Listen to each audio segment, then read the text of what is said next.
living in the Philippines for these past 6 years, a lot has changed about me. And the reason being is because I'm really influenced by the kababayan. I'm influenced by the Filipinos around me, the way they do things. The way they do things here in the Philippines is kind of different from America. Not even kind of, totally different. Okay, I'm just going to tell you 10 things that Filipino people do that are totally different than the rest of the world. And I'm telling you, it's a whole different vibe. Let's get into it.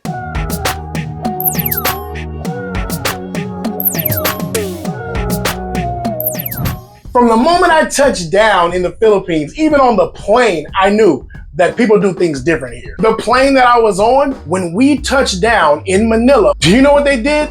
They did like this. Everybody started clapping. And it tripped me out, man, because I've never seen anybody clap just because we landed. The Filipino people show their gratitude of being blessed with a safe trip. And I thought about that. I said, yeah, that does make sense, because in America, when the plane touched down, we just be getting up. All right, let's go. Nobody thinks about the fact that you're way up in the air and you don't have no control over if something happens. I feel like people in the Western world kind of take things for granted like that or whatever. People in the Philippines don't take it for granted. They really want to show their genuine appreciation, I guess, to the pilot, to the staff, for making them get there safely. The next thing I noticed was the guys here in the Philippines, right? They must be fully secure with their masculinity. Why do I say that?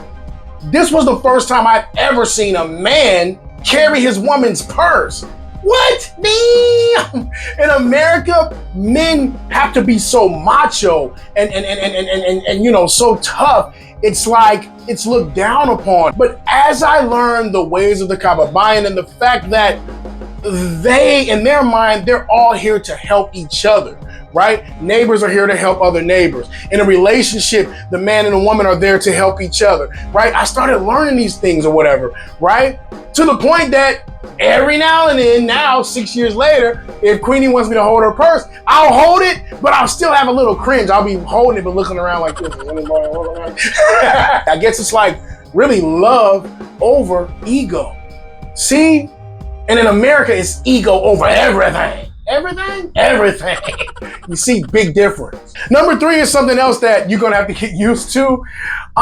Filipinos like taking pictures everywhere. Everywhere they go is a photo op.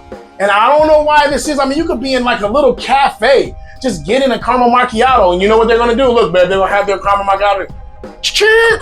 Then they'll keep drinking. Then they'll get up and go in the corner, laugh and talk for a little bit, and then but they love it. That's for their My Day. That's for what? Their My Day in Facebook. Oh, like on Facebook? See, social media is really important here. And what you did with your day, if you were able to go somewhere nice and eat something nice or do something, they're going to film it. They're going to see that. And that's how I know the difference between Americans and Filipinos. Americans, we take everything for granted. We'll go to a nice place. We take it for granted. We don't care that we're in a nice place. There's many nice places. You know what I'm saying? That's how we think in our mind in America. But here in the Philippines, if you get to go somewhere that's outside of your compound or outside of your neighborhood or outside of your house, they're going to take a picture. And not only are they going to take a picture, they're going to take it like a professional, right? They're going to turn their phone upside down, right, to try to get a better angle. You know what I'm talking about. Chill, wait a minute. Okay, do a wacky one. Do a wacky. You got to do a serious picture, you got to do a cool picture and a wacky picture. It's about memories. They hold those things dear and stuff. So yeah, man, I learned that from them, not to take pictures everywhere I go, but that memories are important in life and you want to hold on to those. Because in the bad times, what do you have? All you have is the good times to draw on mentally in your mind to get you through the bad times. And I learned that from the kababayan. Now here's one that's kind of funny. Now I don't know how many people can identify with this one, but maybe you will. Check it out. It goes like this. When me and Queenie got together, we first came to a nice condo in Cebu. Whenever it got a little bit dirty, I mean, Queenie jumped up, she was on it, making sure, fixing things, making sure everything was nice, neat, clean. But it was something about the way she cleaned the bathroom that was different. Okay, you want me to tell you how? Because every time Queenie would clean the bathroom, After she comes out and I go in the bathroom, the whole bathroom is wet. I mean, from top to bottom. The ceiling is wet. The walls are wet. The floor is wet. The toilet is wet. Right? And don't nobody want to sit on no wet toilet because your butt will be squeaking, squeaky, squeaky, squeaky. You know, your butt will be sliding. Okay, I don't like to sit on no wet toilet. But I noticed that, like, why is that? Tell me in the comments, why when Filipinos clean the CR, it's completely wet. It looks like a water park just went through there. Tell me in the comments, why is that? Is it like is it more hygienic to use more water? I don't know what that is. But I mean, can you explain that, babe? Why every time you clean the bathroom, it looks like a water park? Filipinos like that. Before they take shower, they clean their bathroom first. They spray the whole bathroom with water? Yeah. So it's like we're bathing the bathroom too. Oh, so you bath the bathroom and then you bath yourself? Yeah. Damn! Who does maybe that? that's just me. I don't know. Ask them. Yeah, maybe it's just Queenie. Or I'm asking you guys in the comments, when you clean the bathroom, do you wet up the whole bathroom? It's the first time I had ever saw that. You know what I'm saying? And I'm like, who does that? The kababayan? So, if you're with a Filipina and you're coming to the Philippines, just be ready for that. When she cleans that bathroom, it's gonna be wet. Okay, so go in that bathroom and have a little towel or something so you can wipe off that toilet so your ass don't slide off the seat. Damn! By the way, guys, if you're vibing with this list and you're vibing with the overall feng shui, make sure you hit that subscribe, hit that like, hit the notification bell. The notification bell is the most important thing so that you can always know and be abreast of new content coming out from the Dean Hashim channel. Because this channel is all about my life, experiences, and opinions about living here in the land of the Kababayan, Philippines. So make sure you hit it. Did you hit it? You hit it? Oh, okay. Let's go. If a Filipino tells you that they're almost there, right? You're waiting for them to come. They tell you they're almost there. That means they haven't left the house yet. Dude, Filipino time is real, dude. Like, you know, we would be going somewhere with Queenie's family and stuff. And you know me, I'm a military guy and also from America. I'm like, come on, let's go. We gotta get there on time. And I'm like, are your parents on their way? She's like, I'll check. And then she'll call, hey, asakana. You know, say, asakana. And they'll say, we're on the way. On the way means probably in 10 minutes, we'll be actually technically on the way. That's Filipino time. You know what I'm saying? You got to get used to the more relaxed time. Like, you can't rush people here. That's another lesson that I learned. You can't rush people here. I used to try to rush people, but it seems like if you rush them, that makes them go even slower. Because they get annoyed by you and they're like, I'm going to show him. I'll come there when I want to come there. Me and Queenie will be about to go somewhere and I'll be rushing her, right? And this is how I learned not to rush this girl. Because when I rush her, do you know what she does? She goes in the bathroom and closes the door, right? And I'm wondering, what is she doing, right? And I try to open the door, it's locked. She's not taking a poop, she's not peeing, but she's sitting on the bowl looking at her phone. Damn! Why you do that to me? To piss you off. You see? Because I'm rushing her. So she's gonna go sit on that bowl. And okay, her nickname is Filipino time. Whenever we're going somewhere, I'm like, I'll yell up the stairs, hurry up, Filipino time. And then she's like, yeah, I'm on my way down. On her way down means she's still sitting on the bowl. But you know, you just learn, man, as an American, you cannot rush people here in the Philippines. They move, they do things at their own pace. You gotta learn that. One of the quirky things that I learned about Filipino people being out here is that they have some creative food combinations, right? Especially for a snack, okay? The first time that I witnessed this, Queenie's brother, he took it to the next level. What did he do? He took a piece of sliced bread, okay, and put the canton on the bread like it's a freaking hot dog, dude, and just, and look right at me. What? I'm like, dude, what do you mean what? You just put noodles on bread. Damn! That's when I first moved here. How about my father? Oh, your dad. Do you want me to tell him what your dad did? Yeah. Now tell me in the comments if this is a normal thing, okay? I don't know if this is normal or if this is just her dad. This dude, we were having a birthday party, right? and we're having ice cream and cake. He got ice cream, but instead of eating it with cake, do you know what Papa Tibor did? He took a piece of sliced bread and put the ice cream on the sliced bread, folded it up like a hot dog, and bit right into it. Man, what is that? That's a whole new meaning of an ice cream sandwich, okay? And I'd never seen that before. So you guys tell me in the comments, is that something normal, or is that just her dad just being different? You know what I'm saying? Because I do know that putting pancit on bread is normal in the Philippines. And actually, the first time I saw her brother do that, I was tripping. But 6 years later, yeah, I do it too. I'll get up late night and want a snack.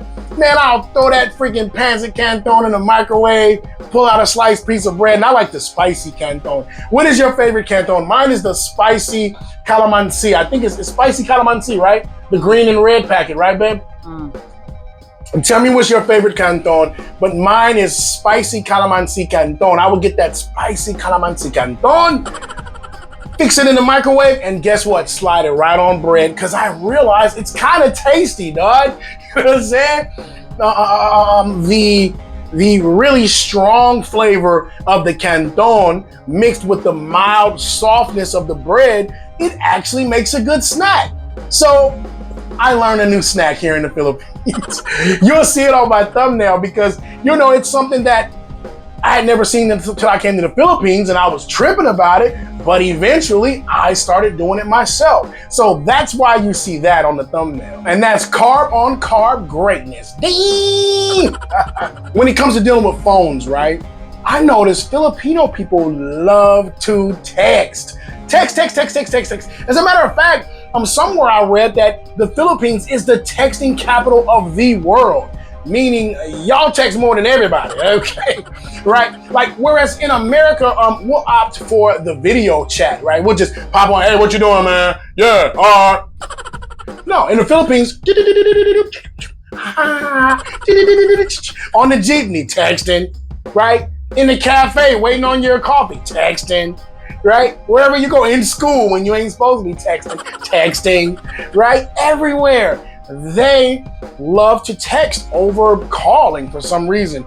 I don't know. Maybe it's because it's quicker or whatever. But yeah, here in the Philippines, you know, your phone is important, man. Everybody don't have no 40-inch screen TV to entertain themselves.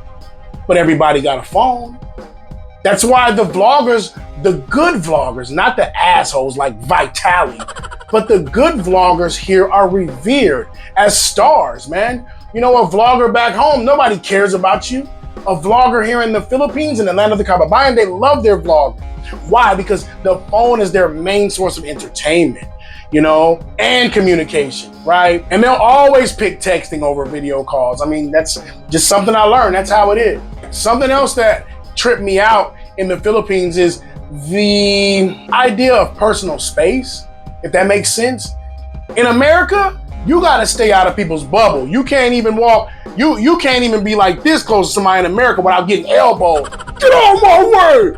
Why are you walking by me? You step on my shoe, I'm gonna get you. That's how Americans are.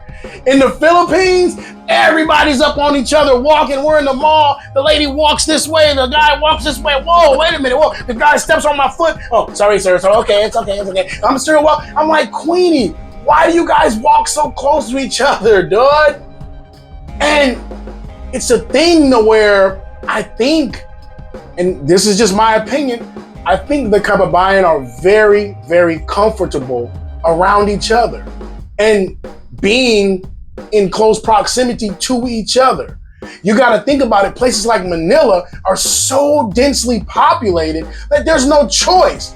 But there is no personal bubble. Everybody is right there, right? And you have to get used to this as an American, because I just mentioned how it is in America. That personal space is like big. You know what I'm saying? People get into fights and all kind of stuff over that. But it's totally different here in the land of the kababayan. It seems as though closeness, okay, is comfort here. Oh, and don't think about if you get with a Filipina, you marry her, don't think about trying to get a divorce. Oh no, divorce does not exist here in the Philippines. Literally, there's no divorce. This is like one of the only countries in the world where there's no divorce at all. It's not, I mean, you can get an annulment at the most, right? But they're so steeped into the Catholic mentality and morals and everything like that. And I guess the Bible, you guys can tell me I'm not really a Bible thumper. The Bible says something bad about divorce. So guess what? Ain't no divorce at all. So if you get with that woman, you better make sure she the right one. Because if you marry her, you stuck with her. That tripped me out when I learned. I'm like, you can't get a divorce, so you're just stuck with the person if you don't like them? Yes. Or get an annulment. And the annulment ain't easy to get. Like that sometimes takes like up to like 2 years. So when you pick a mate here in the Philippines, make sure that he or she is the one that you really want to be with. Because you with them. You stuck with them. Now, this last one, this is something that I noticed Queenie doing, and I always used to ask her, why? What does that mean? Why are you doing it? Okay, I'll tell you. Whenever we'd be out in public and she'd have to deal with an older guy, an older man, she'd say, Cole. Yes, Cole. Yes, Cole. You know, because I know like in Manila, you guys say po a lot. But here they say Cole. And I said, Cole, what is that? She said, that's short for uncle. I said, oh, that's your uncle? She's like, no. I said, so why you call him uncle? She's like, that's just a polite way. Instead of just saying hui like that, I say Cole like that. I said, so you call somebody uncle that's not even your uncle? Yeah, well, you know, even the delivery drivers here for Panda, we just say kuya or yeah, you know, because we don't know their names. Right, of course. You say, thank you, kuya. Or if they're older, you say Cole. Right? Or you know, if it's a woman, you say, you know, ate, right? Ate? Yeah, ate, stuff like that. It's just I don't know, man. It's just more of a polite way. But on a deeper level of that, it seems as though everybody in the Philippines feels like extended family, right? So even the word kuya, do you know what kuya means? That means brother, right? So when you're dealing with a food panda driver or a Grab driver, delivery person, so then you say, thank you, kuya, you're saying, thank you, brother, right? This is the way the Filipinos think, man. It's like everybody's family. Even if they're not your bloodline, they're kababayan. The family isn't just about blood here. It's about community, connection, and love. And that's why. Yeah, that's why no matter all of the funny habits that I see here, it makes me feel like I'm at home because the way that everybody treats each other, especially the way that they treat me as a foreigner, it makes me feel comfortable. It makes me feel like I can grow and I can learn even more and I can be all that I want to be here in the land of the Kababayan. That's why I love it here, man. And, you know, these are just a few things that coming into the Philippines might surprise you. But hey, man, you got to get used to it, man, because it's more fun in the Philippines. And that's not just the same. That's really real, diba? That's life. That's what I got today, guys. Y'all know what to do. Like, comment, subscribe. Not only subscribe, but hit that notification bell so you'll always be reminded when we're putting out new content. And other than that, check out this video right here because YouTube says check it out. So check it out, dude. Damn. I'm out. Peace.